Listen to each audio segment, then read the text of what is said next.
Washing machine में धुल गए, एक नाथ शिंदे वॉशिंग मशीन में धुल गए और बीजेपी के नेता तो पहले से वॉशिंग मशीन में, वो तो रोज नहा धो के नए हो जाते हैं। बिल्कुल देखा जाए तो आम आदमी पार्टी ऐसी पार्टी जिसमें उन्होंने दिल्ली से साफ कर दिया पूरी बीजेपी को, एमसीडी हो चाहे विधानसभा में, तो उन्हें टिकने नहीं दिया। और आगे मध्य प्रदेश और छत्तीसगढ़ यहाँ तक भी जो है यहाँ पर आम आदमी पार्टी अपने पाँव पसार रही है और वहाँ पर अच्छा जन समर्थन यहाँ पर आम आदमी पार्टी को मिला। और उसके बाद ही जो है बीजेपी की टेंशन लगातार बढ़ने लगी है। अगर कांग्रेस तो पहले से ही है, इंडिया अलायंस बन रहा है, और अगर आम आदमी पार्टी भी दूसरी तरफ से आएगी तो बिल्कुल यहाँ पर बीजेपी के लिए जो है 24 के लिए राह मुश्किल हो जाएगी। देखिए, संजय सिंह जैसे ही कोर्ट से बाहर निकलते हैं उन्होंने यही बयान दिया कि जो देश के प्रधानमंत्री नरेंद्र मोदी हैं वो गौतम अडानी के नौकर हैं और हम नौकर से नहीं डरते हैं। इसके पहले मनीष सिसोदिया, सत्येंद्र जैन, राहुल गांधी पर भी जो है शिकंजा कसा गया। हालांकि राहुल गांधी को कोर्ट से राहत मिल गई, अगर राहुल गांधी को कोर्ट से राहत नहीं मिलती तो राहुल गांधी भी कहीं ना कहीं अपने घर बैठे होते। तो आप ये समझिए, जो बड़े चेहरे हैं उनको ही जो है दबोचा जा रहा है। रमेश बिधूड़ी के साथ पहले अगर हम लोग बात करें तो ब्रजभूषण शरण सिंह थे। इसके पहले कई सारे नेता ऐसे रहे हैं, श्रीकांत त्यागी की आप बात कर लो, अजय मिश्रा टैनी की बात कर लो, आशीष मिश्रा टैनी की बात कर लो।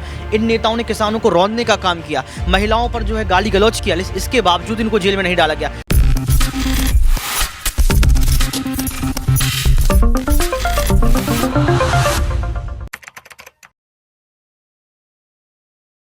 नमस्कार, आप देख रहे हैं नेक्स्ट 9 न्यूज। मैं तुषार आपके साथ। दर्शकों, आपको बता दें 2024 में लोकसभा चुनाव हैं, 2023 के अंत में जो है विधानसभा चुनाव है, और इन चुनावों के दौर को देखते हुए यहाँ पर जिस तरीके से भारतीय जनता पार्टी ईडी के छापे यहाँ पर विपक्षी दलों पर पड़वा रही है, उसको देखते हुए साफ साफ ये मैसेज जनता के अंदर जा रहा है और विपक्ष भी यही कहती नजर आ रही है कि क्या चुनावों से भारतीय जनता पार्टी डर गई है, और जब जब चुनाव करीब आते हैं तब ही क्यों ईडी के छापे विपक्षी दलों पर पड़ने शुरू हो जाते हैं। यह एक बहुत बड़ा सवाल है जो समय समय पर यहां पर जो है विपक्षी दल हमेशा से ही जो है वो उठाता रहा है, क्योंकि ऐसा देखा गया है कि 2014 के बाद से, जब से प्रधानमंत्री नरेंद्र मोदी की सरकार आई है, तब से ईडी, सीबीआई, इनकम टैक्स, इन एजेंसियों का दुरुपयोग किया जा रहा है और ज्यादातर इनका इस्तेमाल किया जाता है विपक्ष की आवाज को दबाने में।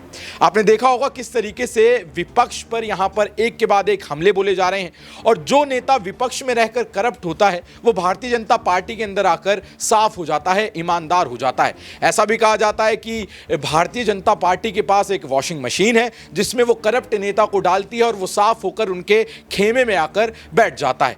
तो क्या कोई ऐसी वॉशिंग मशीन है उनके पास? क्योंकि जिस तरीके से विपक्षी दल यहां पर एक के बाद एक तमाम सवाल खड़े करते नजर आ रहा है, उससे साफ साफ पता चलता है कि कैसे यहां पर भारतीय जनता पार्टी जो है वो चुनाव के दौर में ये सारे जो हथकंडे हैं वो अपनाती है। अब देख लीजिए कि संजय सिंह पर जिस तरीके की कार्रवाई हो रही है वो भी चुनाव के पास आते ही हो रही है, और उसको लेकर भी आम आदमी पार्टी के तमाम नेता, विपक्षी दल के तमाम नेता, इंडिया गठबंधन के तमाम नेता यही कहते नजर आ रहे हैं कि चुनाव करीब आ गए हैं और अब ऐसा होना आम है, और अब आगे और भी विपक्षी दलों पर और भी विपक्षी दल के नेताओं पर ऐसे हथकंडे अपनाए जाएंगे। और दो चीजें यहां पर भारतीय जनता पार्टी को लेकर कही जा रही है। पहली चीज तो ये कि प्रधानमंत्री नरेंद्र मोदी जो है, उनकी पार्टी जो है वो आम आदमी पार्टी से डर चुकी है, यानी कि आम आदमी पार्टी एक ऐसी पार्टी है जो आगे आने वाले समय में उनके लिए एक बड़ा खतरा बन सकती है। क्योंकि ऐसा देखा गया है कि जब जब भारतीय जनता पार्टी ने आम आदमी पार्टी से सीधा टक्कर ली है तब उन्हें करारी हार का सामना करना पड़ा है, चाहे वो दिल्ली की बात हो, पंजाब की बात हो। दिल्ली में 15 साल से एमसीडी पे राज कर रही भारतीय जनता पार्टी को भी आम आदमी पार्टी ने ही साफ किया।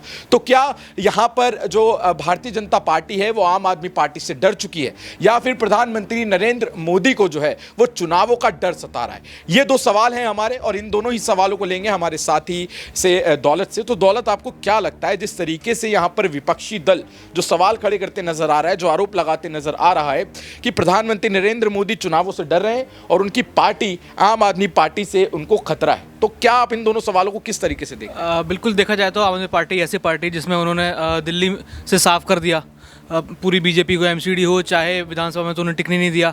और आगे मध्य प्रदेश और छत्तीसगढ़ यहाँ तक भी जो है यहाँ पर आम आदमी पार्टी अपने पाँव पसार रही है और वहाँ पर अच्छा जन समर्थन यहाँ पर आम आदमी पार्टी को मिला। और उसके बाद ही जो है बीजेपी की टेंशन लगातार बढ़ने लगी है। अगर कांग्रेस तो पहले से ही है, इंडिया अलायंस बन रहा है, और अगर आम आदमी पार्टी भी दूसरी तरफ से आएगी तो बिल्कुल यहाँ पर बीजेपी के लिए जो है 24 के लिए राह मुश्किल हो जाएगी। और संजय सिंह के ऊपर जिस तरीके से कार्रवाई होती है, वो संसद में मणिपुर को लेकर सवाल उठाते हैं, जहाँ पे प्रधानमंत्री को सब घेरते हैं, वहाँ पर कहते हैं कि प्रधानमंत्री क्यों नहीं गए, विदेश की यात्रा पर थे, जब मणिपुर चल रहा था, तो संजय सिंह के वो सवाल कहीं ना कहीं बीजेपी उससे डर गई होगी कि अगर ये संसद आ गया तो यहाँ पर ऐसे सवाल पूछेगा, तो बिल्कुल उनको वहाँ आने से रोकने के लिए ये पूरी साजिश जो है रची गई। और लगातार आम आदमी पार्टी के सारे नेता ये आरोप लगा रहे हैं, कांग्रेस ये आरोप लगा रही है, इंडिया अलायंस पूरी तरीके से यहाँ पर जो है बीजेपी को घेर रहा है। लेकिन दौलत, आपको क्या लगता है कि जो करप्ट नेता है वो सिर्फ विपक्षी दल में ही है? क्या भारतीय जनता पार्टी में कोई करप्ट नेता नहीं है? और जिस तरीके से आपने संजय सिंह की बात करी, उन पर जो एक्शन लिया गया था संसद में मणिपुर पर बोलने पर, रमेश भिदुड़ी भी तो संसद में ही बोले थे और जिस तरीके का शब्दों का उन्होंने इस्तेमाल किया था वो आप भी जानते हैं। तो उनको 15 दिन का टाइम दिया गया, ऊपर से कारण बताओ नोटिस। तो ये कोई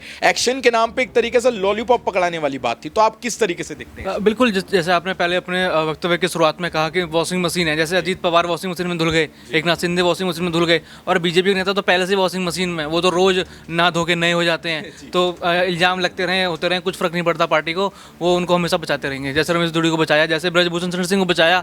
और रमेश भिदुड़ी का देखा जाए तो संसद में एक अभद्र भाषा इस्तेमाल करी, लेकिन ब्रजभूषण शरण सिंह के ऊपर तो महिला पहलवानों के साथ जो है यौन उत्पीड़न का आरोप था, वो उस तक से बच गए। तो आप देख सकते हैं कि बीजेपी किस तरीके से अपनी राजनीति चला रही है।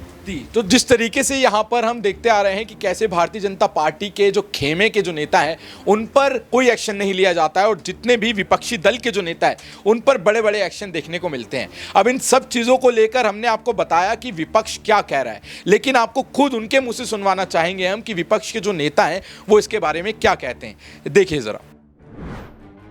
आज अगर हम इन लोगों की तरह बेईमान हो जाएं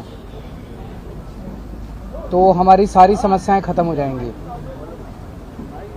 हम कट्टर ईमानदार हैं, इसी वजह से ये सारी समस्याएं आ रही हैं।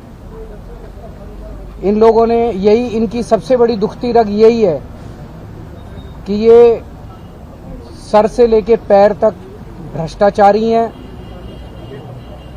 और इन लोगों से हमारी ईमानदारी का काउंटर नहीं है इनके पास। इन्होंने हमें बदनाम करने की खूब कोशिश की। कभी कहते हैं कि केजरीवाल ने बसों में पैसे खा लिए, कभी कहते हैं केजरीवाल बिजली में पैसे खा गया, कभी कहते हैं केजरीवाल पानी में पैसे खा गया, कभी कहते हैं केजरीवाल ने स्कूल बनवाने में पैसे खा लिए, कभी कहते हैं केजरीवाल सड़क बनवाने में पैसे खा गया। इन्होंने इतनी सारी, मेरे को 8 साल हुए मुख्यमंत्री बने, 8 साल में इन्होंने मेरे 7 जन्म छान मारे, लेकिन इनको कुछ नहीं मिला। देखिए, ये संजय जी की गिरफ्तारी ईडी वगैरह ने नहीं की है। हमारे जो साथी हैं राज्यसभा में, उनकी गिरफ्तारी मोदी जी और अमित शाह जी के बीजेपी की आनुषंगिक संगठन, जिसमें ईडी, आईटी, सीबीआई, इस मामले में ईडी ने की। स्याह दिनों का दौर शुरू हो चुका है। कल न्यूज क्लिक के से जुड़े तमाम पत्रकारों पर, आज संजय जी पर, पीछे की पृष्ठभूमि देखिए कि बिहार की जातिगत सर्वेक्षण की रिपोर्ट आती है। प्रधानमंत्री जी हड़बड़ाए हुए हैं, पार्टी को समझ में नहीं आ रहा है, हेडलाइन मैनेजमेंट भी करना है, विपक्ष के लोगों को डराना भी है। ये सिलसिला मैं जानता हूं हमारे प्रतिकार के बावजूद चलेगा, क्योंकि उनके राजनीतिक उपकरण अब उनके पास कुछ नहीं बचा। शब्द नहीं, भाव नहीं, कहने को कुछ नहीं, देने को कुछ नहीं, तो क्या करेंगे? विपक्ष के तमाम दलों को लोग बताएं कि क्यों विपक्ष के दलों को, एक एक नेता को लगातार टारगेट किया जा रहा है, डराने के लिए। तानाशाही के इस दौर में जो डर गया वो मर गया। तानाशाह खुद डरे हुए हैं और इस डर का प्रतिकार बहुत जल्द होगा, और वो कल, वो जो जल्द है वो बहुत जल्द है। ना उगलते बन रहा है ना निगलते बन रहा है। तो ये तो न्यूज को सुन लीजिए, न्यूज को डाइवर्ट करने के लिए कल की पत्रकार उर्मिला जी को उठा लो, आज आम आदमी पार्टी वाले को उठा लो, और आने वाला दिन, क्योंकि बिहार में जाति आधारित गणना हो गई है और ये बैकफुट पे चले गए हैं, तो अब इनका प्रयास होगा कि झारखंड में भी रेड मारो, यहाँ भी, बिहार में भी आने वाले समय पे कार्रवाई करेंगे, लोगों को तंग करेंगे। और हम तो जिस दिन 9 अगस्त को पिछले साल बोले थे ना कि अब शुरू हो जाएगा ये लोग का काम, तो ये लोग तो समर्थ है नहीं पॉलिटिकल लड़ाई लड़ने में, तो आगे पीछे एजेंसियों को ये सब करके, दुरुपयोग करके कराया जाता है। तो देखा आपने किस तरीके से यहाँ पर विपक्षी दलों के तमाम नेता, इंडिया गठबंधन के तमाम नेता यहाँ पर भारतीय जनता पार्टी पर ये आरोप लगातार लगाते आ रहे हैं कि चुनावों का दौर आते ही ये सारी एजेंसी एक्टिव हो जाती है। साथ ही साथ अरविंद केजरीवाल का भी ये कहना है कि अभी तो ये शुरुआत हुई है, आप आगे देखिए कि कैसे इन एजेंसियों का जो दुरुपयोग है और भी ज़्यादा धीरे धीरे जो है वो किया जाएगा। तो ऋतिक, किस तरीके से आप इस पूरे मामले को देख रहे हैं? संजय सिंह को जिस तरीके से गिरफ्तार किया गया है, 10 अक्टूबर तक उनको ईडी की कस्टडी में डाला गया है, ईडी उनसे सवाल कर रही है, जिस तरीके से अब ऐसी अटकलें लगने लग गई हैं कि संजय सिंह के बाद केजरीवाल का नंबर है, तो क्या यहाँ पर चुनाव के बेसिस पर तो यहाँ पर आम आदमी पार्टी को भारतीय जनता पार्टी नहीं हरा पा रही है, तो क्या अब आम आदमी पार्टी को हटाने के लिए भारतीय जनता पार्टी ने यह हथकंडा अपनाया है कि हम चुनाव में तो नहीं हरा पाएंगे लेकिन इन पर आरोप लगा के इनको सरकार से ही बेदखल? देखिए, इंडिया अलायंस हो गया, विपक्ष के तमाम नेताओं का यही कहना है कि ये सिर्फ यहाँ पर संजय सिंह के लिए नहीं, जो विपक्ष का नेता होगा उसको जेल में डाला जाएगा। आपको याद होगा कि देश के प्रधानमंत्री को कोई अडानी का नौकर बोल दे, इसके बावजूद भी अगर कोई नेता नहीं बोलता है तो इससे बड़ी तस्वीर क्या हो सकती है? आप देखिए, संजय सिंह जैसे ही कोर्ट से बाहर निकलते हैं उन्होंने यही बयान दिया कि जो देश के प्रधानमंत्री नरेंद्र मोदी हैं वो गौतम अडानी के नौकर हैं और हम नौकर से नहीं डरते हैं। यानी कि प्रधानमंत्री जो कि वजीर आलम है, उनको अगर कोई नौकर बोल देता है, इसके बावजूद भाजपा पार्टी के नेता जो है सामने नहीं आते हैं,